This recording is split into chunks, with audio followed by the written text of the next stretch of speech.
मित्रांनो नमस्कार. वंदे मातरम.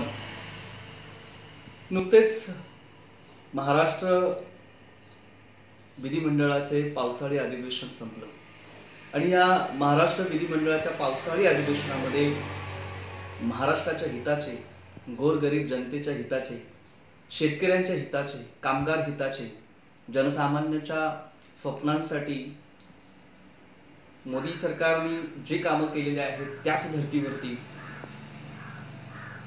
आपलं शिंदे फडणवीस सरकार काम करत आहे आणि खूप चांगले निर्णय घेण्यात आलेले आहेत.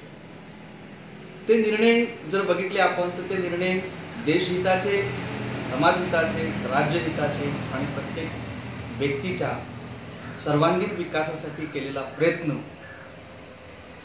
आणि तो प्रयत्न कशा प्रकारे करण्यात आला, कोणकोणते निर्णय घेण्यात आले या संदर्भात आपण आज चर्चा करणार आहोत. मित्रांनो, हे जे पावसाळी अधिवेशन झालं, हे पावसाळी अधिवेशन तसं म्हणायला गेलं तर वादळी झालं असं म्हणायला हरकत नाही.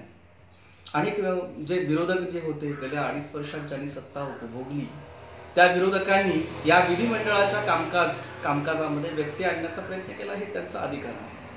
त्यांनी विधिमंडळाच्या पायऱ्यांवरती ज्या घोषणाबाजी केल्या त्या सगळ्या ऐकल्यानंतर आणि विरोधक आणि सत्ताधाऱ्यांमध्ये झालेली जी बाचाबाची आहे किंवा धक्काबुक्की आहे हे बघितल्यानंतर थोडंसं सामान्य लोकांना आश्चर्याचा धक्काच बसला.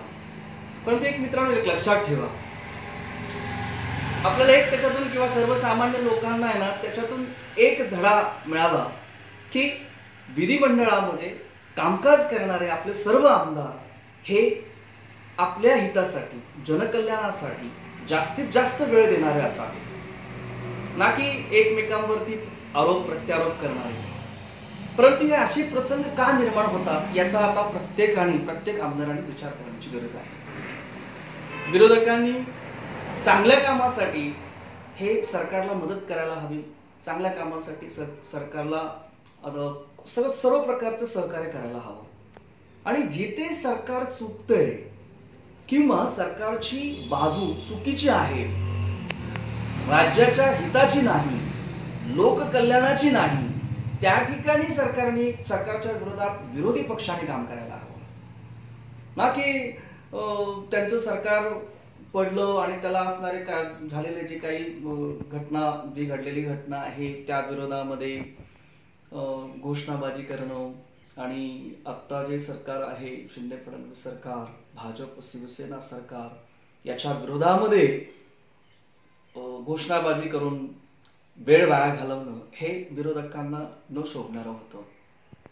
मित्रांनो, गद्दार म्हणजे नक्की काय असतं बघा. कोणतीही संघटना, कोणताही पक्ष, त्या संघटनेची, पक्षाची एक ध्येय धोरणं असतात, नियम असतात, एक नीतिमत्ता असते आणि त्या नीतिमत्तेवर, विचारधारेवरती तो पक्ष, ती संघटना काम करत असते. त्या ध्येय धोरणानुसार त्यांची वाटचाल चालू असते. जेव्हा ती संघटना स्वतःची ध्येय धोरणं आणि तत्व, नीतिमत्ता सोडते, त्यावेळेस त्या पक्षातील, त्या संघटनेतील काही पदाधिकारी, नेते किंवा त्या संघटनेचे आमदार, खासदार जर वेगळा विचार करत असतील आणि वेगळा पक्ष तयार करण्याचा त्यांचा जर मनसुबा असेल, त्यांची इच्छा असेल, तर त्यात काय वागवं आहे, काय वाईट काय आहे? वागवं असं काहीच नाही. मित्रांनो, त्यांनी पक्ष सोडला परंतु त्यांची नीतिमत्ता, त्यांचे विचार, त्यांची विचारधारा, त्यांची नैतिक मूल्य त्यांनी जपलेली आहे. ज्या नैतिक मूल्यावरती, ज्या मतावर, ज्या विचारांना अनुसरून लोकांनी त्यांना मतं दिली, तो विचार त्यांनी सोडला नाही. आणि म्हणून त्यांनी जो वेगळं आपलं एक अस्तित्व निर्माण करत असताना विचार कायम ठेवून ज्या विचारधारेला लोकांनी मान्य केलं आणि त्या विचारधारेला अनुसरून लोकांनी मतदान केलं, त्या विचारधारेवर आधारित त्यांनी जर तीच संघटना, शिवसेना नावानेच जर त्यांनी संघटना जर स्थापन करून किंवा आहे त्या संघटनेमध्ये पुन्हा नव्याने कामाला सुरुवात केली असेल आणि त्यांचीच संघटना जर मूळ संघटना आहे असं जर ते म्हणत असतील तर त्यात काय चूक आहे? आणि त्याच्यावर निर्णय देण्याचा अधिकार हा न्यायालयाचा आहे आणि न्यायालय त्याच्यावर योग्य तो निर्णय देईल. हे जे शिंदे फडणवीस सरकार आहे, हे सरकार देशात जसं लोकांनी निवडून दिलेलं केंद्रात सरकार आहे, तसंच राज्यामध्ये लोकांनी निवडून दिलेलं सरकार आहे. जर गद्दारी हा विषय जर आपण बारकाईने अभ्यास केला या विषयाचा, तर गद्दारी कोणी केली याचा बारकाईने विचार केला तर थोडंसं मागे जावं लागेल. 2019ला लोकांनी मतदान करत असताना काँग्रेस राष्ट्रवादीच्या विरोधात मतदान केलेलं आहे. म्हणजे जनादेश हा काँग्रेस राष्ट्रवादीला मिळालेला नाही. हा जनादेश भाजप शिवसेना महायुतीला मिळाला होता. मग भाजप शिवसेना महायुतीला जर हा जनादेश लोकांनी दिला असेल तर त्यांचंच सरकार स्थापन व्हायला हवं होतं. मग लोकांच्या विचारांशी गद्दारी कोणी केली? तर ज्या लोकांनी काँग्रेस राष्ट्रवादीचे विचार न आवडल्यामुळे पुन्हा काम करण्याची संधी देवेंद्र फडणवीस यांच्या नेतृत्वातील भाजप सरकारला दिली होती, असं असताना देखील शिवसेनेने काँग्रेस राष्ट्रवादी बरोबर जाऊन जर महाआघाडी स्थापन केली असेल तर सर्वात मोठा जो धक्का आहे किंवा जी गद्दारी आहे ही लोकांची शिवसेना या पक्षाने केलेली होती. म्हणजे आपले विचार, आपली विचारधारा ही संपूर्ण सोडून पायाच हल्ला हो, पूर्ण विचारधारा बाजूला सोडून काँग्रेस राष्ट्रवादीच्या बरोबर जाऊन सरकार स्थापन करणं हे लोकांना त्यावेळेस पटलेलं नव्हतं. लोकांना तो विश्वासघात वाटला आणि त्या पक्षातील काही नेत्यांना सुद्धा ही गोष्ट पटली नव्हती. कारण ज्या काँग्रेस राष्ट्रवादीच्या विचारधारेविरुद्ध गेले 56 वर्ष ती संघटना लढत होती, तीच संघटना त्यांच्याच बरोबर जर मांडीला मांडी लावून जर सत्ता स्थापन करणार असेल आणि सत्ता भोगणार असेल तर ते योग्य नव्हतं. आणि म्हणूनच 2.5 वर्षानंतरच्या कालखंडानंतर योग्य तो निर्णय घेऊन पुन्हा लोकांनी निवडून दिलेलं सरकार स्थापन झालं. याच्यात कुठल्याही प्रकारचा गद्दारी हा विषय येत नाही मित्रांनो. आपली नीतिमूल्य जपणं, आपले विचार जपणं आणि त्या विचारावर आधारित काम करणं म्हणजे एक निष्ठाच आहे. लोकांविषयी असणारं जे काही आपलं दायित्व आहे, कर्तृत्व आहे, त्याचं ते प्रमाण आहे. कारण कसं असते, लोक काय म्हणतात, लोकांना काय हवंय, लोकांची इच्छा काय आहे हे ओळखणं प्रत्येक पक्षाचं पहिलं काम आहे, कर्तव्य आहे. लोकांनी तुम्हाला निवडून देत असताना कोणता विचार केला? तुम्ही जर काँग्रेस राष्ट्रवादीच्या विचाराचे असता तर तुम्हाला लोकांनी निवडून दिलं असतं का? तर नसतं दिलं. ही साधी गोष्ट आहे. आणि एखाद्या पक्षाच्या नेत्याचे विचार जर पटत नसतील किंवा संघटनेशी विसंगत असतील तरी सुद्धा त्या पक्षाच्या नेत्याशीच आपण जर त्या ठिकाणी राहून एकनिष्ठ राहिलो तर अन्यायाला, विचारांना म्हणजे अन्यायाविरुद्ध लढण्याची जी ताकद आपल्याला हवी आहे ती मिळणार नाही. बाळासाहेबांनी सांगितलं होतं, जिथे अन्याय होईल तिथे आपण तुटून पडलं पाहिजे आणि हिंदुत्वाचा विचार कधीही सोडता कामा नये. मग हिंदुत्वाचा विचार ज्यांनी सोडला त्या संघटनेच्या विरोधामध्ये जाऊन जर बाळासाहेबांची शिवसेना जर अखंडित आहे असं ठेवून मान्य करून त्याच संघटनेचं आम्ही नेतृत्व करतोय म्हणून जर शिंदे साहेबांनी जर नवीन एक आपली त्यांची संघटना, नवीन एक ध्येय धोरण घेऊन, हिंदुत्वाचा मूळ मुद्दा घेऊन जर एक वेगळा पक्ष म्हणजे शिवसेना पक्ष नव्याने जर त्यांनी त्या ठिकाणी निर्माण करण्याचा प्रयत्न केला असेल तर त्यात काहीच वाईट नाही. आणि ते म्हणतायत की आम्ही शिवसेनेतेच आहोत आणि शिवसेनाच हा आमचा पक्ष आहे. त्यामुळे त्यांना गद्दार म्हणणं चुकीचं आहे. एखाद्या व्यक्तीविषयी असणारी निष्ठा आणि संघटनेविषयी, विचारधारेविषयी असणारी निष्ठा याच्यात फरक आहे मित्रांनो. एखाद्या व्यक्तीचे विचार पटले नाहीत आणि त्यांचे विचार न पटल्यामुळे जर आपण तिथून बाहेर निघालो याचा अर्थ आपण गद्दार झालो का? तर नाही होऊ शकत. आणि म्हणून मित्रांनो, हे गद्दार किंवा असं त्यांना घालून पाडून बोलणं किंवा जे टोमणे मारणं हे विषय गौण आहेत. हे लोकांना या विषयात कोणत्याही प्रकारचं रस्ते नाही. लोकांना हे आवडत नाही. लोकांना काय हवं आहे, लोकांच्या समोर असणारे प्रश्न फार मोठे आहेत मित्रांनो. आज ज्या पद्धतीने बेकारीचा प्रश्न आहे, बेकारी बेरोजगारी वाढत आहे, गेल्या अडीच वर्षामध्ये शेतकऱ्यांचे झालेले हाल आहेत. मोठ्या प्रमाणात आज पाऊस मोठ्या प्रमाणात पडला आहे आणि अतिवृष्टीमुळे जे जनसामान्य लोकांचे, शेतकऱ्यांचे हाल झालेले आहेत, त्यांचे प्रश्न सोडवणे अत्यंत महत्त्वाचे आहेत. आणि ते सोडवत असताना राजकारण बाजूला ठेवून आज विरोधकांनी आणि सत्ताधाऱ्यांनी एकत्र येऊन लोकहितासाठी काम करायला हवं. ते फार महत्त्वाचं आहे.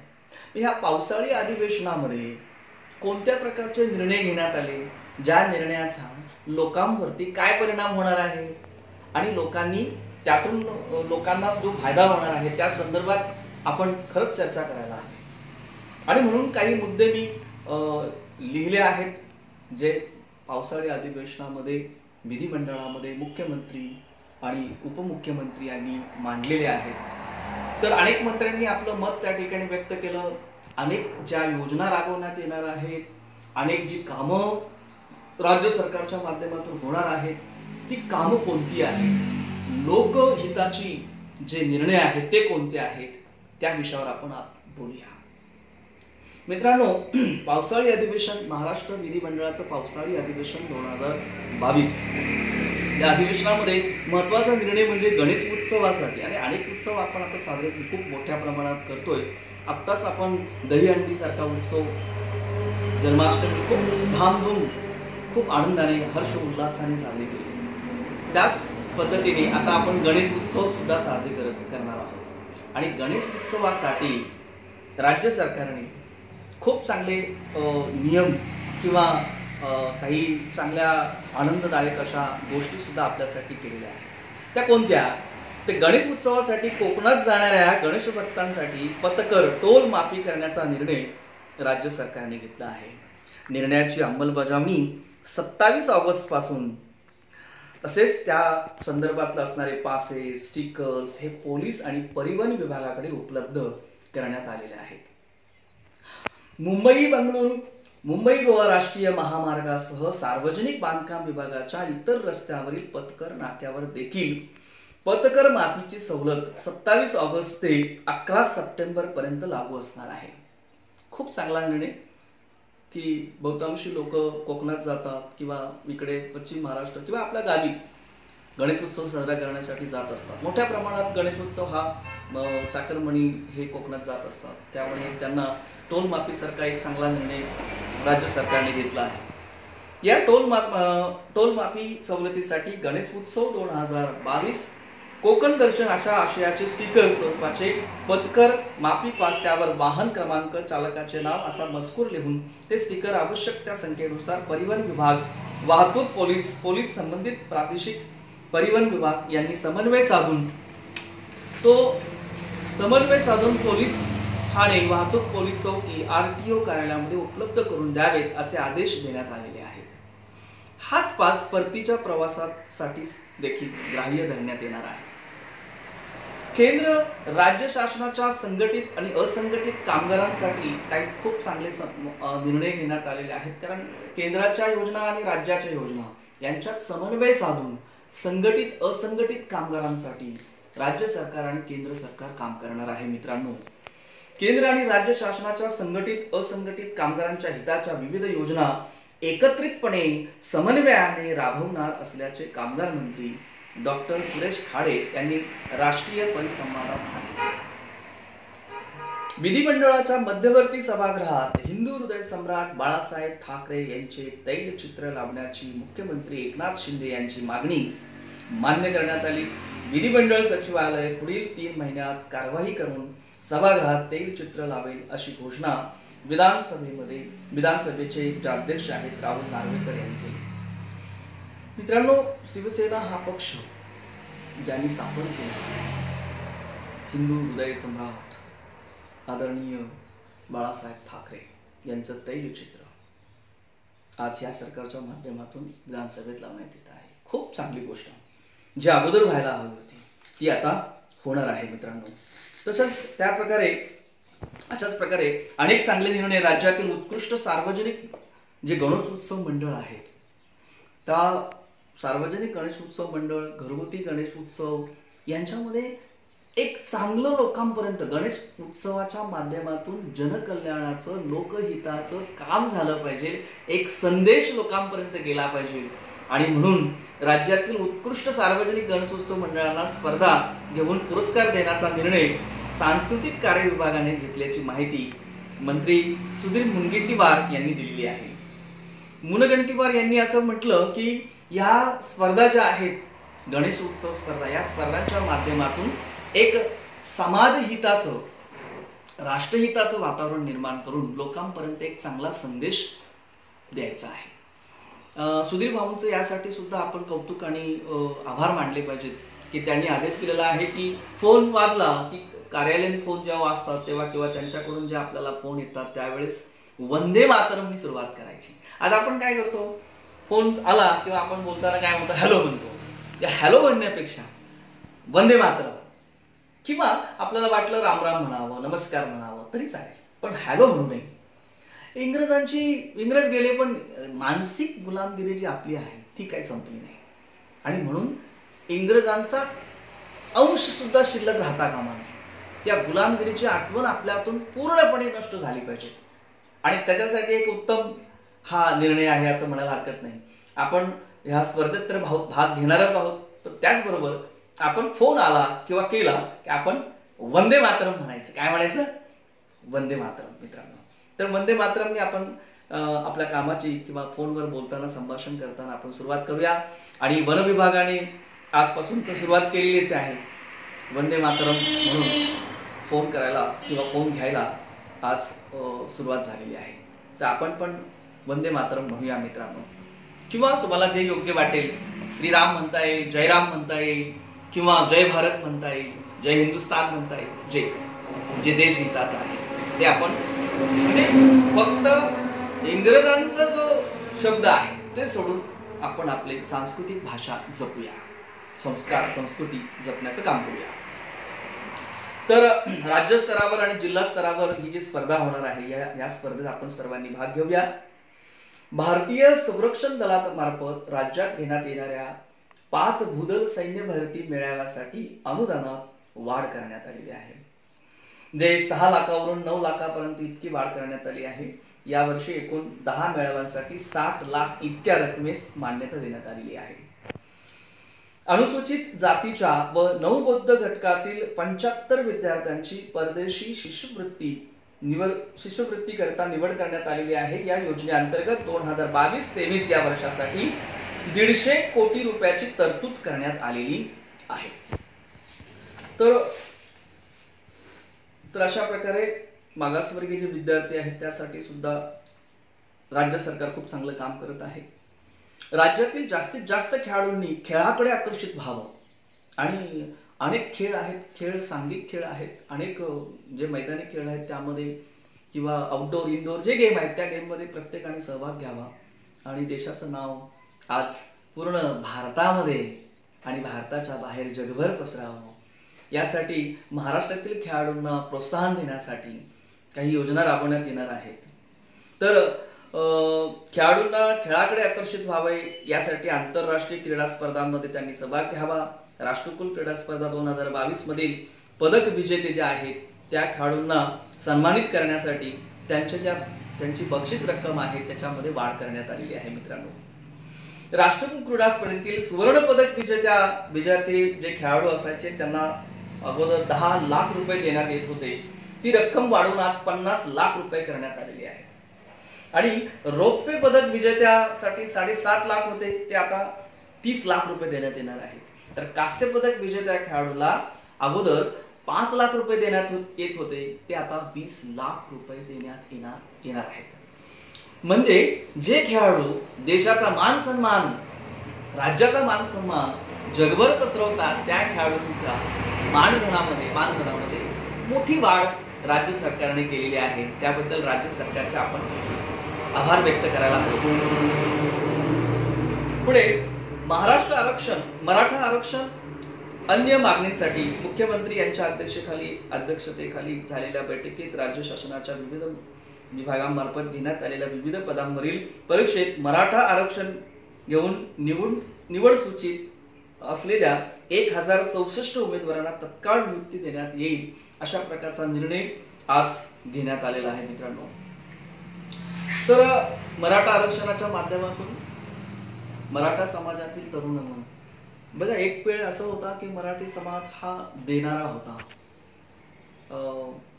जवळजवळ 100 एकर 50 एकर 25 एकर अशी जमीन असताना तो 100 वरून 50 50 वरून 25 25 वरून असं करत करत 10 10 वरून 5 5 वरून 2 परत आता 1 एकर आणि 1 एकर आता गुंठ्यावर अशा प्रकारचं जमिनीचं वाटप होत होत आज मराठा समाज आर्थिकदृष्ट्या मागासलेला झालेला आहे। आणि म्हणून आर्थिकदृष्ट्या मागासलेल्या समाजास आरक्षण हे शैक्षणिक नोकरीमध्ये किंवा इतर क्षेत्रामध्ये सुद्धा आरक्षणाची आज गरज आहे। आणि त्या दृष्टिकोनातून राज्य सरकार मराठ्यांना आरक्षण मिळावं यासाठी प्रामाणिकपणे प्रयत्न करत आहे, जे अगोदरच्या सरकारने केलं नाही किंवा अगोदरचे गेले आता कित्येक वर्ष गेली, पण कित्येक वर्षापासून हा विषय पेंडिंग आहे। आणि त्यावरती सर्वात जास्त जर काम कोणी केलं असेल तर फडणवीस भाजप सरकारने केलेलं आहे। आणि हे जे शिवसेना भाजपचं सरकार आहे ते मराठ्यांना न्याय देणार आहे मित्रांनो। आता याबाबतचा अध्यादेश तातडीने काढण्यात येणार असल्याचे मुख्यमंत्री यांनी सांगितलेलं आहे। येत्या काळात स्थापन करण्यात येणारी उपसमिती मराठा आरक्षण संदर्भातील सर्व समस्या सोडवण्यासाठी प्रयत्नशील राहील। सर्वोच्च न्यायालयात मराठा आरक्षणासंदर्भात राज्य शासनाची बाजू अधिक सक्षमपणे मांडण्यासाठी अभ्यास करण्यात येईल व अण्णासाहेब पाटील आर्थिक विकास महामंडळ सारथी या संस्थांना सक्षम बनवण्यासाठी राज्य सरकार सर्वोपरी मदत करणार आहे। बघा, मराठा समाजासाठी जे आता आरक्षण जितकं महत्वाचं आहे त्याचबरोबर मराठा तरुण जे आहेत त्यांना व्यवसायासाठी कर्ज उपलब्ध करून देण्यासाठी अण्णासाहेब आर्थिक विकास महामंडळ हे सक्षम करणं गरजेचं आहे। तसंच सारथी ही संस्था सक्षम करणं गरजेचं आहे आणि त्यासाठी राज्य सरकार संपूर्ण मदत करणार आहे। ही फार मोठी गोष्ट आहे। तसंच कोविडच्या निर्बंधानंतर राज्य विधिमंडळाचे पावसाळी अधिवेशन यशस्वीरित्या पार पडले। 9 दिवसांमध्ये 6 दिवसाचे जे कामकाज झाले त्यातून एकूण 10 विधेयक मंजूर करण्यात आले। म्हणजे खूप चांगलं काम राज्य सरकारने विधिमंडळाच्या माध्यमातून केलेलं आहे। राज्यातील 75 वर्षावरील जे ज्येष्ठ नागरिक आहेत त्यांना मोफत प्रवास देण्याचं काम सुद्धा ह्या निर्णय राज्य सरकारने घेतला आहे, ज्यांचं वय 75 वर्षापेक्षा जास्त आहे। म्हणजे भारताला 75 वर्ष पूर्ण झाली मित्रांनो। अमृत महोत्सव आपण साजरा केला आणि म्हणूनच की काय, ज्या महाराष्ट्रातील ज्या ज्येष्ठांचं वय 75 वर्ष आहे त्यांना बस प्रवास एसटीचा प्रवास हा मोफत मिळणार आहे। त्याबद्दल राज्य सरकारचे आभार। राज्यातील 75 वर्षावरील ज्येष्ठ नागरिकांना मोफत प्रवास योजनेचा शुभारंभ आणि या योजनेअंतर्गत ज्येष्ठांना प्रमाणपत्राचे वितरण मुख्यमंत्री आणि उपमुख्यमंत्री यांच्या हस्ते करण्यात आलं। खूप चांगला निर्णय हा शासनाच्या माध्यमातून झाला मित्रांनो। देशाच्या स्वातंत्र्याचा अमृत महोत्सव आणि त्या अमृत महोत्सवानिमित्त राज्यातील 75 वर्षावरील ज्येष्ठ नागरिकांना एसटी बसमधून मोफत प्रवासाचा लाभ यामुळे मिळणार आहे। सुमारे 75 लाख ज्येष्ठ नागरिकांना या योजनेचा लाभ होणार आहे। एसटीच्या शिवनेरीसह सर्व वाहतूक यंत्रणेतून आपल्याला म्हणजे ज्येष्ठ नागरिकांना मोफत प्रवास करता येणार आहे। तसेच पुढचा एक चांगला निर्णय जो घेण्यात आला तो म्हणजे श्री चक्रधर स्वामी यांच्या अष्टशताब्दी वर्षानिमित्ताने महानुभाव संप्रदाय समाजाने ज्या ज्या मागण्या केल्या आहेत त्याकडे गांभीर्याने लक्ष देण्यात येईल असं सरकारने सांगितलेलं आहे। तसेच राज्यात गुन्ह्याच्या प्रकटीकरणाचे प्रमाण जे 54% आहे त्यात अधिक सुधारणा करण्याची आवश्यकता असून आगामी काळात न्याय सहाय्यक वैज्ञानिक प्रयोगशाळा अधिक सक्षम करणार असल्याचे उपमुख्यमंत्री आदरणीय देवेंद्र फडणवीस यांनी सांगितलेलं आहे। शिक्षण हक्क कायद्यानुसार विनाअनुदानित शाळांना स्वमान्यतेची प्रक्रिया सुटसुटीत करण्यासाठी एक स्वतंत्र प्रणाली विकसित करण्यात येईल असे शालेय शिक्षण मंत्री दीपक केसरकर यांनी सांगितले। अनेक शाळा आहेत की जे विना अनुदानित आहेत, त्यांना कसं काही म्हणजे सरकारच्या राज्य सरकारच्या माध्यमातून कोणत्या प्रकारच्या योजनेच्या माध्यमातून कसं सहकार्य करता येईल यासाठी सगळे नियम जे आहेत ते सुटसुटीत करण्याचं धोरण राज्य सरकारने अवलंबलेलं आहे. कारण जे शिक्षक विद्यार्थ्यांना शिकवतात त्या शिक्षकांना जर मानधन व्यवस्थित जर मिळालं तर ते शिक्षक हे आपलं जीवाचं रान त्या विद्यार्थ्यासाठी करू शकतात. कारण काय होतं, विद्यार्थींना शिकवत असताना जर गुरु जर आर्थिकदृष्ट्या सक्षम नसला तर तो काळ वेगळा होता. सनातन धर्मामध्ये जे सनातन शिक्षण पद्धती होती, गुरुकुल होते, तो काळ वेगळा आणि आत्ताचा काळ वेगळा आहे. त्यामुळे विना अनुदानित ज्या शाळा आहेत त्यांचे प्रश्न सोडवणे अत्यंत गरजेचे आहे आणि त्यासाठी राज्य सरकार खूप चांगले निर्णय घेत आहे आणि त्यांचे शिक्षकांचे प्रश्न सोडवण्यासाठी आग्रही आहे. शेतकऱ्यांच्या समस्या सोडवण्यासाठी त्यांच्या अडीअडचणी सोडवण्यासाठी लक्षात याव्यात किंवा जाणून घेण्यासाठी राज्य सरकार माझा एक दिवस बळीराजासोबत हे अभियान राबवणार आहे. म्हणजे एक दिवस बळीराजासोबत, आणि त्यातून काय होणार आहे तर कृषी धोरण तयार करण्यासाठी मदत मिळेल असं राज्य सरकारला वाटतंय. आणि म्हणूनच काय शेतकऱ्यांच्या समस्या सोडवण्यासाठी अडीअडचणी जाणून घेण्यासाठी माझा एक दिवस बळीराजासोबत अभियान राबवून कृषी धोरण तयार करणार असल्याची घोषणा कृषी मंत्री अब्दुल सत्तार यांनी केलेली आहे. बळीराजाचे जे काही अडीअडचणी आहेत, जे काही संकट आहेत त्यांच्यासमोर, ती जाणून घेणं ही मंत्र्यांची जबाबदारी आहे. आणि म्हणून हे कृषी मंत्री किंवा राज्य सरकारने घेतलेला निर्णय अत्यंत महत्त्वाचा आहे आणि त्याच्यावर त्यांनी काम करावं हे लोकांच्या शेतकऱ्यांच्या हिताचं आहे. मित्रांनो, पुढे औरंगाबाद शहराचे नाव छत्रपती संभाजीनगर, उस्मानाबादचे नाव धाराशिव तसेच नवी मुंबई विमानतळाला लोकनेते दिबा पाटील नवी मुंबई विमानतळ असे नाव देण्याची शिफारस भारत सरकारला करण्याचा ठराव विधानसभेत मुख्यमंत्री तर विधान परिषदेत उपमुख्यमंत्री यांनी मांडलेला आहे. आणि केंद्राकडे हा प्रस्ताव दिल्यामुळे हे काही नामांतरणाचा प्रश्न आहे तो सुटलेला आहे. मित्रांनो, काही प्रश्न भिजत ठेवायचे आणि ते प्रश्न भिजत ठेवून समाजात तेढ निर्माण करायचं आणि त्याच्यावर राजकीय आपली पोळी भाजायची, अशा प्रकारचं घाणेरडं राजकारण हे भाजपने कधी केलं नाही. आणि म्हणूनच काही निर्णय फास्ट घेऊन जे समाज हिताचे आहेत ते निर्णय घेऊन पटकन मोकळं व्हायचं आणि लोकहिताचं काम कसं करता येईल ते बघायचं. विधानसभा जे कामकाज झालं त्या संदर्भात आणखी थोडी माहिती आपण घेऊया. भारतीय स्वातंत्र्याच्या अमृत महोत्सवानिमित्त राज्यातील 75,000 रिक्त पदांची भरती राज्य सरकार करणार आहे.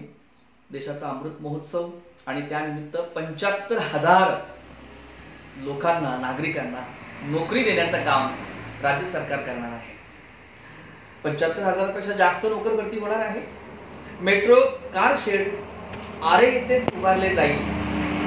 कार शेड साठी केवळ 25 हेक्टर जमीन लागणार आहे. या जागेच्या तिन्ही बाजूंनी रहदारीचे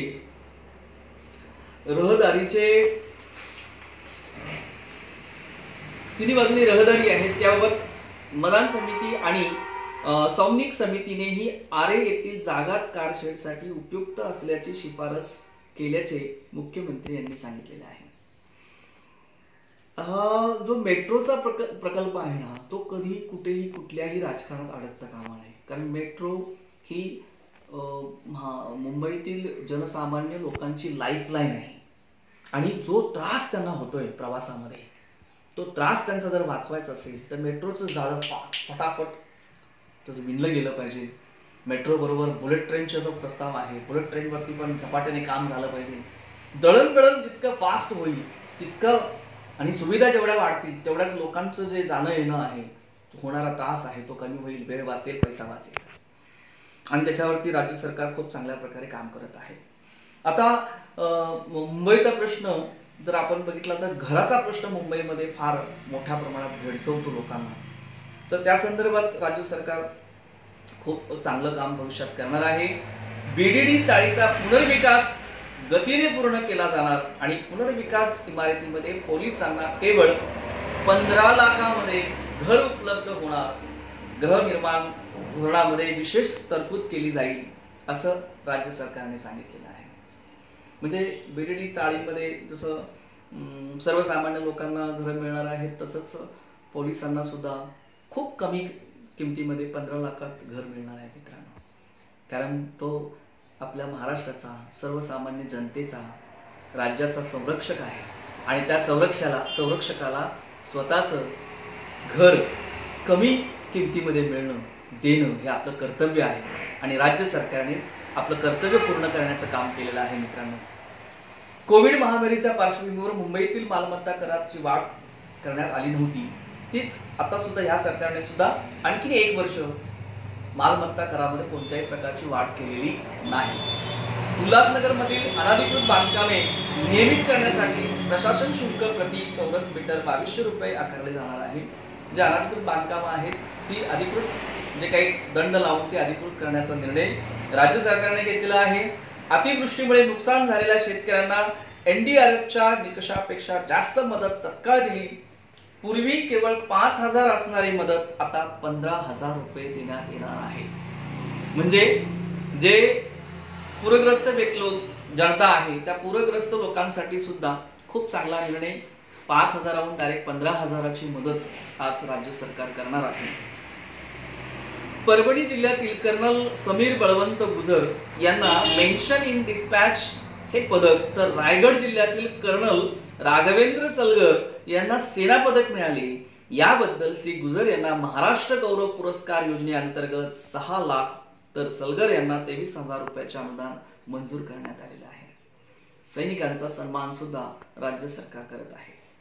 मेळघाट या अतिदुर्गम आदिवासी पट्ट्यामुळे मूलभूत सोयी सुविधांच्या बळकटीकरणासाठी कालबद्ध कार्यक्रम हाती घेण्यात येणार आहे आणि आदिवासींच्या विकासासाठी शासनाच्या सर्व योजना कालबद्ध पद्धतीने राबवण्यात येणार आहेत, असं आरोग्यमंत्री प्रोफेसर तानाजी सावंत यांनी सांगितलेलं आहे. जळगाव शहरातील रस्ते विकासासाठी 100 कोटी रुपयांचा निधी मंजूर करण्यात आलेला आहे. त्यापैकी 38 कोटी रुपयाचा निधी वितरित करण्यात आलेला आहे, असं उपमुख्यमंत्री आणि वित्तमंत्री आदरणीय देवेंद्र फडणवीस यांनी सांगितलेलं आहे.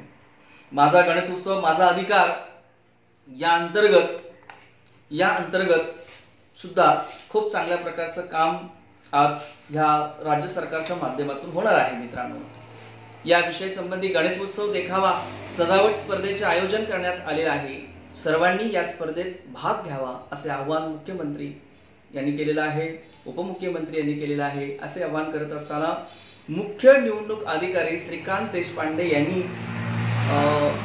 सुद्धा आवाहन केलेलं आहे की सर्व जे गणेश भक्त आहेत, सार्वजनिक गणेश उत्सव मंडळ आहेत, यांनी ह्या गणेश उत्सव स्पर्धेमध्ये भाग घ्यावा.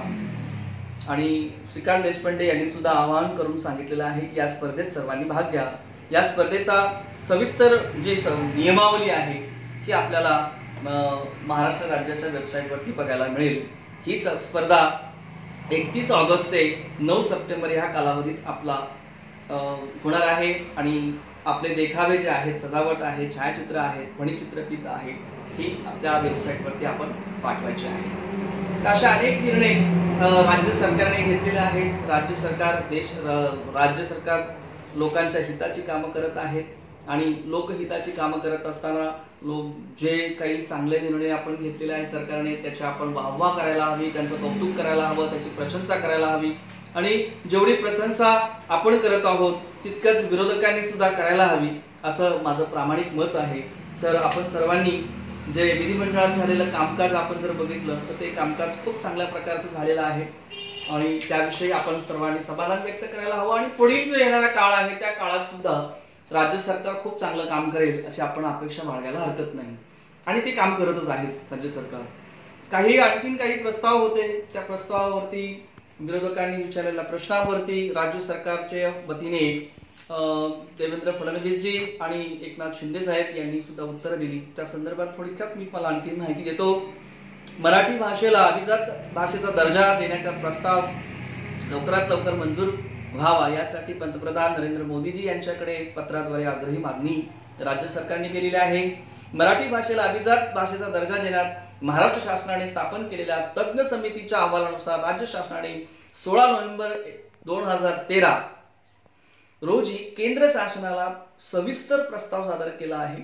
मराठी भाषेला अभिजात दर्जा मिळावा म्हणून आवश्यक त्या निकषाची पूर्तता करीत असल्याचा निष्कर्ष या तज्ञ समितीने काढला असून त्याबाबत सातत्याने पाठपुरावा करण्यात येत असल्याची माहिती या पत्रात नमूद करण्यात आलेली आहे। मराठी ही भाषा अगदी सुंदर भाषा, सर्व प्रेमळ भाषा आणि अत्यंत सुंदर अशी ही मराठी भाषा, हिला अभिजात भाषेचा दर्जा मिळावा यासाठी राज्य सरकार प्रयत्न करत आहे। मित्रांनो, ही एक आनंदाची आणि कौतुकाची आणि अभिमानाची गोष्ट आहे। राज्यातील मराठी भाषिक नागरिकांनी या संदर्भात सुरू केलेल्या स्वाक्षरी मोहिमेअंतर्गत सुमारे 1,20,000हून अधिक पत्र राष्ट्रपतींना पाठवण्यात आलेली आहेत। महाराष्ट्राच्या खासदारांनी वेळोवेळी या संदर्भात संसदेमध्ये विषय सुद्धा मांडलेला आहे, मत व्यक्त केलेलं आहे।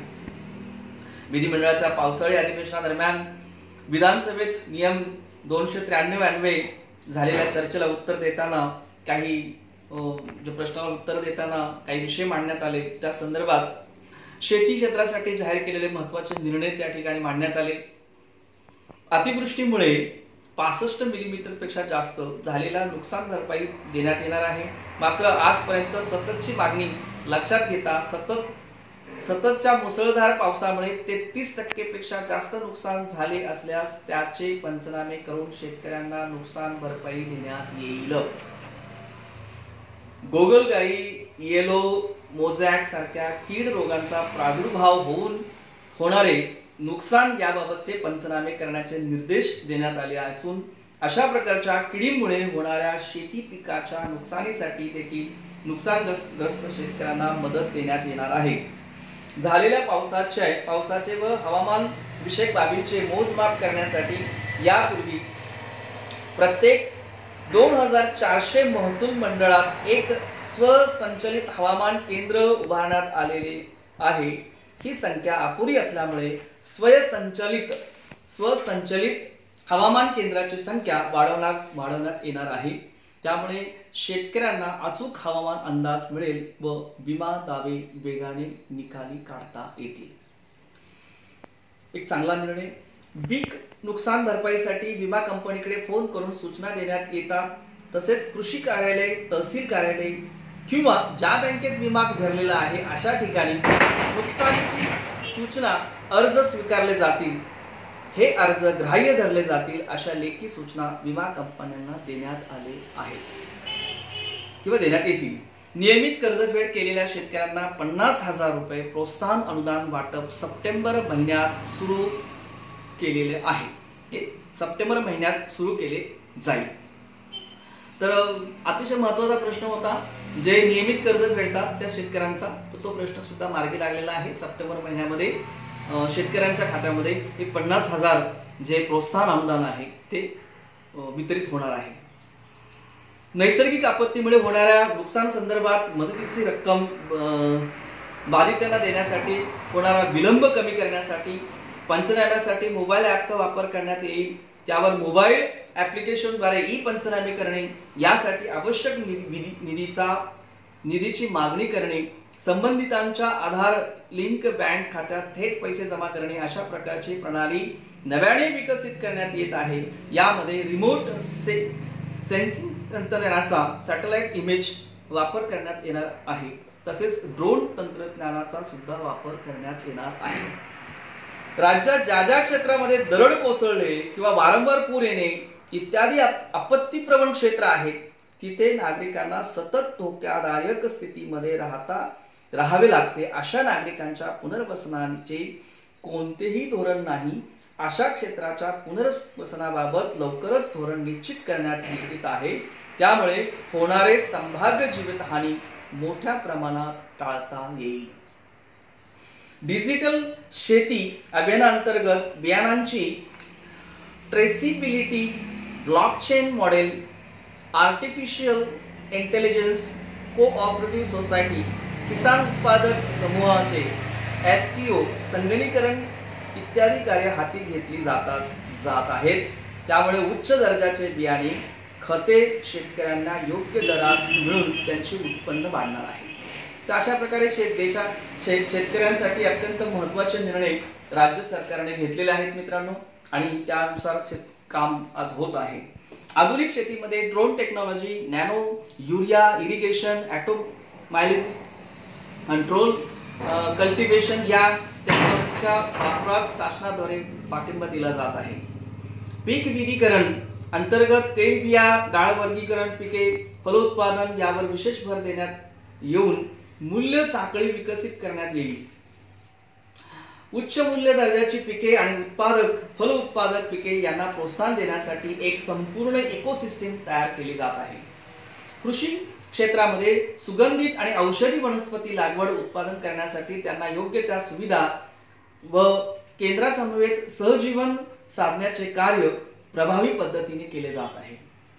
केंद्रशासित योजनांच्या सुयोग्य अंमलबजावणी करण्यासाठी सुनियोजित पद्धतीने कार्य केले जाईल, असे की ॲग्रिकल्चरल इन्फ्रास्ट्रक्चर फंड मध्ये प्रोजेक्ट मॉनिटरिंग युनिट सक्षम करून जलद गतीने दिशा देण्याचे काम केले जाणार आहे.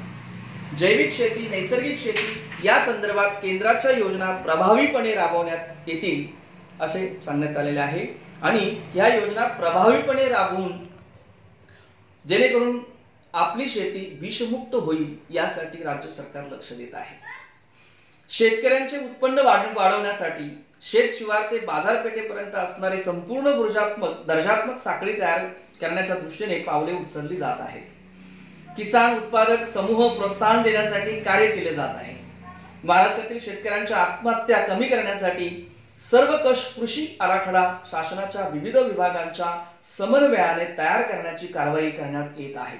याबाबत सर्वकष धोरण लवकरच जाहीर करण्यात येणार आहे. तर पावसाळी अधिवेशनामध्ये अनेक चांगले निर्णय घेण्यात आले, जे सर्वसामान्य शेतकरी असतील, कामगार असतील, सर्वसामान्य लोक असतील, त्यांच्या आरोग्याचा विचार, त्यांच्या राहणीमानाचा, त्यांना होणाऱ्या आर्थिक नुकसानाचा, या सगळ्या गोष्टींचा विचार करून आज राज्य सरकार चांगले निर्णय घेत आहे. त्याबद्दल राज्य सरकारचे आपण आभार व्यक्त करायला हवेत. भारतीय स्वातंत्र्याच्या अमृत महोत्सवानिमित्त विशेष प्रस्तावावर विधान परिषदेमध्ये उपमुख्यमंत्री यांनी व्यक्त केलेले जे मनोगत आहे ते पुढील प्रमाणे आहे. प्रत्येक राष्ट्राची 3 शरीरे असतात: भौगोलिक शरीर, राजनैतिक शरीर, सांस्कृतिक शरीर. ही 3 शरीरे एकमेकात समावलेली असतात, एकमेकांना पूरक असतात. यापैकी एक जरी क्षीण झाले, दुर्बल झाले तरी इतर दोघांवर त्याचा विपरीत परिणाम होतो. खूप सुंदर असं त्यांनी त्या ठिकाणी वर्णन केलंय राष्ट्राच्या संदर्भात. समाज हा संस्कृती आणि राष्ट्राच्या विकासासाठी महत्त्वाचा आधार आहे. समाज संस्कृती निर्माण करतो आणि समाज राष्ट्र निर्माण करतो. त्यामुळे संस्कृती आणि समाजाचे रक्षण करण्याच्या दृष्टीने जी भावना निर्माण होते ती राष्ट्र भावना असते. यापूर्वी आपण भारतीय स्वातंत्र्याचा अमृत महोत्सव साजरा करत आहोत. घरोघरी तिरंगा फडकावून नागरिकांनी जो उत्साहात सहभाग नोंदवला. भारत आज स्वातंत्र्याचा अमृत महोत्सव साजरा करतोय आणि पुढे येणारा काळ हा अमृत काळ असेल आणि तो सुद्धा खूप चांगल्या प्रकारे सर्व भारतीय मिळून साजरा करतील. भारताचे निर्विवाद प्रभुत्व सिद्ध करण्याचा, आत्मभान जागवण्याचा आणि तत्व जपण्याचा काळ आहे. म्हणून या पर्वाचे महत्त्व आहे. भारत आज ज्या ठिकाणी आहे त्यामागे आपल्या पूर्वसुरींचा विचार, त्याग, कष्ट आणि ध्येय प्रति निष्ठा आहे. भारतीय स्वातंत्र्य लढ्याचे मूळ शोधायचे वा त्यामागे असलेल्या प्रेरणा ध्यानात घ्यायला हवी. छत्रपती शिवाजी महाराज हे स्वातंत्र्य लढ्याचे प्रेरणास्थान आहे. स्वधर्म, स्वराज्य, स्वदेशी ही त्रिसूत्री भारतीय स्वातंत्र्याच्या राष्ट्रीय आंदोलनाची प्रेरणा होती. एका अर्थाने या स्वामित्व भाव जपण्याचा संघर्ष होता. या भावनेने संपूर्ण देश भारावलेला होता. स्वातंत्र्यवीर विनायक दामोदर सावरकर, वासुदेव बळवंत फडके, शिवराम हरी राजगुरू, चाफेकर बंधू, उमाजी नाईक अशा असंख्य महाराष्ट्राच्या क्रांतीवीरांनी, क्रांतिकारकांनी या देशाच्या स्वातंत्र्यासाठी फार मोठं योगदान दिलेलं आहे. महात्मा ज्योतिबा फुले, सावित्रीबाई फुले, महर्षी कर्वे यांच्यासारख्या समाज सुधारकांनी रचनात्मक कामातून महिला शिक्षण, उपेक्षित समाज सशक्तपणे परिवर्तित करणाऱ्या मोहिमा हाती घेतल्या होत्या. भारतरत्न डॉक्टर बाबासाहेब आंबेडकर संघटित समाज निर्मिती आणि सामाजिक समतेची मशाल हाती घेऊन समाजाला नवी दिशा देण्यासाठी कार्यरत होते. या सर्वांचं, या थोर विचारवंत क्रांतिकारकांचं आपल्याला फल आहे हे स्वातंत्र्य. विकसित भारत घडवायचा असेल तर महाराष्ट्राला ग्रोथ इंजिनाची भूमिका वटवायला हवी. तोच संकल्प आपण करूया. भारताचा विकास हा महाराष्ट्राच्या विकासावर आधारित असेल मित्रांनो. आणि म्हणून ते पुढे म्हणतात, सेनापती बापट यांनी अत्यंत असं सूचक असं वर्णन केलं होतं. त्याचं या ठिकाणी उपमुख्यमंत्री आठवण करून देतात. ते म्हणतात, महाराष्ट्र, सेनापती बापट यांनी किती अचूकपणे वर्णन केलं होतं. महाराष्ट्र मेला तर राष्ट्र मेले, महाराष्ट्र विना राष्ट्र गाडा न चाले, खरा वीर धैर्य पराधीनतेचा, महाराष्ट्र हा आधार भारताचा. महाराष्ट्राचा विकास हा भारताच्या विकासाशी संलग्न आहे. म्हणून महाराष्ट्राचा विकास अत्यंत महत्त्वाचा आहे. विधान परिषदेमध्ये अनेक प्रस्ताव मांडले होते. त्यामध्ये अनेक प्रस्तावांना उत्तर देताना सुद्धा राज्य सरकारने आपली बाजू मांडली. त्याविषयी थोडक्यात मी तुम्हाला या ठिकाणी सांगतो. आज देशातील क्रमांक 1 पोलीस दल हे मुंबई, पण गेल्या 2.5 वर्षात त्याची किती बदनामी झाली. राज्यातील अधिकारी काम करायला तयार नव्हते, ही अवस्था झाली. गृहमंत्र्यासह 2 मंत्री गजाआड गेले. इतकेच नाही तर पोलीस आयुक्त सुद्धा कारागृहात गेले. इतकी वाईट परिस्थिती गेल्या 2.5 वर्षात घडली. पोलीस बदल्यामध्ये भ्रष्टाचार झाले. यावर पोलीस महासंचालक गंभीर इशारा देतात, तर तक्रार करणाऱ्याला त्रास दिला जातो, पण दोषीवर कारवाई होत नाही. सीबीआय चौकशीमध्ये अनेक धक्कादायक बाबी उघड झाल्या आहेत. या सगळ्याच भविष्यामध्ये बाहेर येतील. काही गोष्टी बाहेर येतील. काही गोष्टीची चौकशी चालू आहे. गुन्ह्यांच्या मोजदाद आकडेवारीत करता येत नाही, पण एका गोष्टीचं समाधान आहे की अपराध सिद्धीचा दर आता 54% आलेला आहे. म्हणजे अपराध तर घडत असतात, परंतु त्याचं प्रकटीकरण म्हणजे ते अपराध सिद्ध करण्याचं प्रमाण जे आहे ते आता वाढलेलं आहे. तर अपराध्यांना या राज्यामध्ये जे अपराध करतात, जे गुन्हेगार आहेत, त्या गुन्हेगारांना 100% शिक्षा मिळणार. आणि जे सज्जन आहेत, जे अन्यायाविरुद्ध आवाज उठवतात, त्यांना पाठबळ या सरकारच्या माध्यमातून मिळणार मित्रांनो. कोणावरही अन्याय होणार नाही. सायबर दल आणि फॉरेन्सिक यंत्रणा भक्कम करण्यासाठी आता अधिक पुढाकार घेतला जाईल. महिला अत्याचार रोखण्यासाठी कठोर कारवाई करावी लागेल, पण समाजाचे प्रबोधन सुद्धा करावे लागेल. कारण 90% असे गुन्हे नातेवाईकांकडून होतात. अंमली पदार्थाच्या तस्करीचे प्रमाण वाढले आहे. तरुणाई त्यांच्या डोक्यात आहे. NDPS कायद्यात काही त्रुटी आहेत. त्यात राज्यस्तरीय तरतुदी करण्याचा निर्णय राज्य सरकारने घेतला आहे. त्यात सर्व प्रकारच्या बाबी, गंभीर गुन्हे हे देखील असतील. मित्रांनो, मुंबईत आणखी 6000 CCTV कॅमेरे बसवण्यात येणार आहेत. गेले 2.5 वर्ष मुंबईत कॅमेरे लावू शकले नाहीत. 2.5 वर्ष अशी गेली की गुन्हेगारी प्रचंड प्रमाणात वाढली. अन्यायाविरुद्ध आवाज उठवणाऱ्या लोकांना जेलमध्ये जावं लागलं. परंतु मित्रांनो, या येणाऱ्या पुढच्या 2.5 वर्षामध्ये मुंबई ही सुरक्षित असेल. कारण आज आपलं सरकार आहे. 2.5 वर्षात मुंबईत कॅमेरे किती, तर 6000 CCTV कॅमेरे बसवण्यात येणार आहे. मुंबई महापालिकेने काही शुल्क आकारले होते की 2.5 वर्षात मुंबईत कॅमेरे लागू शकले नाहीत, कारण मुंबई महापालिकेने काही शुल्क आकारले होते. पण आता मुख्यमंत्री एकनाथ शिंदे यांनी ते न आकारण्याचा आदेश दिला आहे आणि मुंबईत 6000 CCTV कॅमेरे बसवण्यात येणार आहेत. लोकप्रतिनिधी म्हणून आपण आपली प्रतिमा चांगली कशी राहील याचा प्रयत्न प्रत्येकाने केला पाहिजे. प्रत्येक पक्षाने त्यासाठी प्रयत्न केला पाहिजे.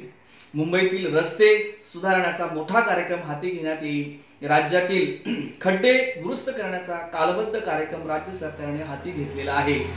बुलेट ट्रेन 1 लाख कोटीचा प्रकल्प राज्य सरकार देणार 5000 कोटी, पण 40,000 कोटीची गुंतवणूक महाराष्ट्रात होणार आहे. त्यातून राज्यातील रोजगार आणि अर्थकारणाला मोठी गती मिळणार आहे आणि म्हणून बुलेट ट्रेन प्रकल्प लवकरात लवकर पूर्ण व्हावा यासाठी राज्य सरकार काम करणार आहे। आरे शेड जागा निश्चित केली माजी मुख्यमंत्री पृथ्वीराज चव्हाण यांच्या काळात, त्यानंतर विरोध झाला तेव्हा विविध अभ्यास झाले। आरेची जागा सर्वार्थाने योग्य असल्याचा निर्वाळा सर्वांनी दिला। सुप्रीम कोर्टाने सुद्धा पददर्शी निकाल दिला आहे। आरे कारशेडचे 25% काम पूर्ण झाले तेव्हा उद्धव ठाकरेजी आणि आम्ही सरकारमध्ये एकत्र होतो, पण तरीही नंतरच्या काळात विरोध केला। समन्वय समितीने सुद्धा आरे शेड तिथेच योग्य असल्याचा निर्वाळा दिला। ही समिती महाविकास आघाडीने स्थापन केली होती। म्हणजे महाविकास आघाडीने जी समिती स्थापन केली होती त्या समितीने सुद्धा सांगितलं की आरे जे कॉलनी आहे की आरे शेडचं जे जिथे काम व्हायला हवं आरे शेडच उत्तम आहे, आरेची जागाच मेट्रो कार शेडसाठी उत्तम आहे। कांजूर येथे जागा उपलब्ध नाही, तेथे कारशेड व्यवहार्य नाही, तेथे करायचं असेल तर 266 झाडे कापावी लागतात, त्यामुळे कांजूर मार्ग येथे कांजूर इथे कारशेड होऊ शकत नाही, कारण पुन्हा नव्याने 266 झाडे कापावी लागतील आणि आरेची ऑलरेडी तिथे झाडं तोडलेली आहेत, आवश्यक असणारी झाडं तोडलेली आहेत आणि कारशेड आपण त्या ठिकाणी उभं करणं हे कधीही सर्व जर निकष लावले तर ते उत्तम आहे। शिवाय 4 वर्ष काम व्हायला लागतील हे सारे उद्धव ठाकरेजी यांनी गठीत केलेल्या समितीने सांगितलेले आहे। म्हणजे महाआघाडी सरकारने जी समिती स्थापन केली होती त्यांनी सुद्धा देवेंद्र फडणवीस यांनी घेतलेले निर्णय योग्य होते आणि मेट्रो कार संदर्भात जे काही आरे कॉलनी आरे येथेची जागा घ्यायला हवी ती योग्य आहे आणि त्याच ठिकाणी शेड व्हायला हवं हे त्या समितीने सुद्धा सांगितलेलं आहे। मित्रांनो, आमचा कोणताही इगो नाही, आमचा प्रयत्न मुंबईकरांच्या हिताचा आहे। मुंबईकरांचे प्रदूषणाने मृत्यू होणार असतील तर त्याला जबाबदार कोण? मेट्रो सारख्या सेवा गतीने हाती घ्यायला हव्यात। बंजारा समाजाच्या कल्याणासाठी हे सरकार कुठेही कमी पडणार नाही, आवश्यक त्या सर्व बाबी केल्या जातील असेही देवेंद्र फडणवीस यांनी सांगितलेलं आहे। मित्रांनो, तर अशा प्रकारे अनेक चांगले निर्णय ह्या सरकारच्या माध्यमातून झालेले आहेत। तसंच अजून एक महत्त्वाचा निर्णय या गृहनिर्माण क्षेत्रात पुनर्विकास कामावरती सरकारने केंद्र लक्षित केलेलं आहे। रखडलेले प्रकल्प पाहता अनेक पर्यावरण राज्य सरकार काम करत आहे। धारावी पुनर्विकास प्रकल्प हा अत्यंत महत्त्वाचा प्रकल्प आहे। 2016 ला त्यात DPR तयार करण्यात आला। हा प्रकल्प पूर्ण करण्यासाठी रेल्वेची जागा घेणे आवश्यक आहे, त्यासाठी 800 कोटी रुपये भरले। केंद्राशी काही बाबतीत चर्चा सुरू आहे, 30 तारखेपर्यंत याचा निर्णय होईल। धारावी पुनर्विकास प्रकल्प 30 तारखेचा निर्णय होताच नव्याने निविदा मागून या प्रकल्पाला गती देण्यात येईल। देशातील नव्हे तर आशियातील सर्वात मोठा प्रकल्प हा पूर्णत्वास नेण्यात येईल। म्हाडा पुनर्विकास सध्या जे भाडे कमी केले जात आहे ते 25,000 रुपये देण्यात येईल। पोलिसांना BDD चाळीतील घरं निश्चितपणे देण्यात येतील। आधीच्या सरकारने 50 लाख रुपये आकारण्याचा निर्णय घेतला होता, खरे तर 25 लाख सुद्धा अधिक आहेत, म्हणून त्यापेक्षा कमी किमतीत त्यांना घर देण्याचा म्हणजे 15 लाखात घर देण्याचा निर्णय सुद्धा राज्य सरकारने घेतला आहे। गिरणी कामगारांना 50,000 सदनिका देण्यासाठी उपलब्ध आहेत, ती त्यांना देण्यात येतील। SBUT हा अत्यंत महत्त्वाचा प्रकल्प आहे, पण त्यात रस्त्याची रुंदी कमी करण्यात आली आणि विकासकांना फायदा करून देण्याचा प्रयत्न झाला। बदललेला आराखडा योग्य नाही, त्यामुळे पूर्वीचा आराखडा कायम ठेवण्यात येईल। त्यात कोणाचा फायदा याची चौकशी सुद्धा करण्यात येईल। पोलीस गृहनिर्माण संदर्भात स्वतः मुख्यमंत्र्यांनी बैठक घेतली असून मोठ्या प्रमाणात घरे तयार करण्याच्या सूचना देण्यात आलेल्या आहेत। आमच्या पोलिसांना चांगले घरे मिळावेत याची काळजी घेतली जाईल। मुंबई महापालिका संदर्भात अनेक सदस्य बोलले। कोविड सेंटर घोटाळे, रस्त्याची गुणवत्ता असे अनेक विषय आले। पण आता दर्जेदार कामावर भर देण्यात येईल. रस्ते प्राधिकरण प्राधान्यक्रमाचा विषय असेल. आश्रय योजनेतील भ्रष्टाचार या संदर्भात सुद्धा तपास करण्यात येईल. 29,009 सफाई कर्मचाऱ्यांची घरे मालकी हक्काने देण्यात येतील. हा निर्णय सुद्धा घेण्यात आलेला आहे. आधीच्या सरकारने ती घरे मालकी हक्काने देऊ नये असे म्हटले होते, परंतु आता सफाई कर्मचाऱ्यांना सुद्धा स्वतःच्या मालकीची घरं मिळणार आहे. तर असे अनेक कामं या सरकारच्या माध्यमातून होत आहेत. मित्रांनो, मुंबई महापालिका कर्मचाऱ्यांनी स्वतःच्या कंपन्या सुरू करून कामे केली याची नगर विकास विभागामार्फत चौकशी आणि तीही कालबद्ध पद्धतीने करण्यात येईल. कर्मचारी मुंबई महानगरपालिकेचे आणि त्यांनीच कंपन्या स्थापन करून कामं घेतली, हा अन्यायकारक होतो आणि त्याची चौकशी होणार. मित्रांनो, चौकशीचा निव्वळ फास करता येणार नाही. कालबद्ध वेळेत या चौकशी करण्यात महापालिकेला सांगण्यात आलेला आहे.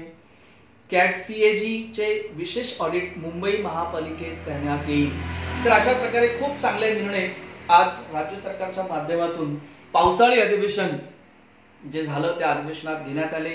अनेक विरोधकांचे जे प्रश्न होते त्या प्रश्नांना सडेतोड असं उत्तर, म्हणजे लोकहिताचं जनहिताचं सरकार कसं असतं हे आपल्याला या अधिवेशनाच्या काळात बघायला मिळालं.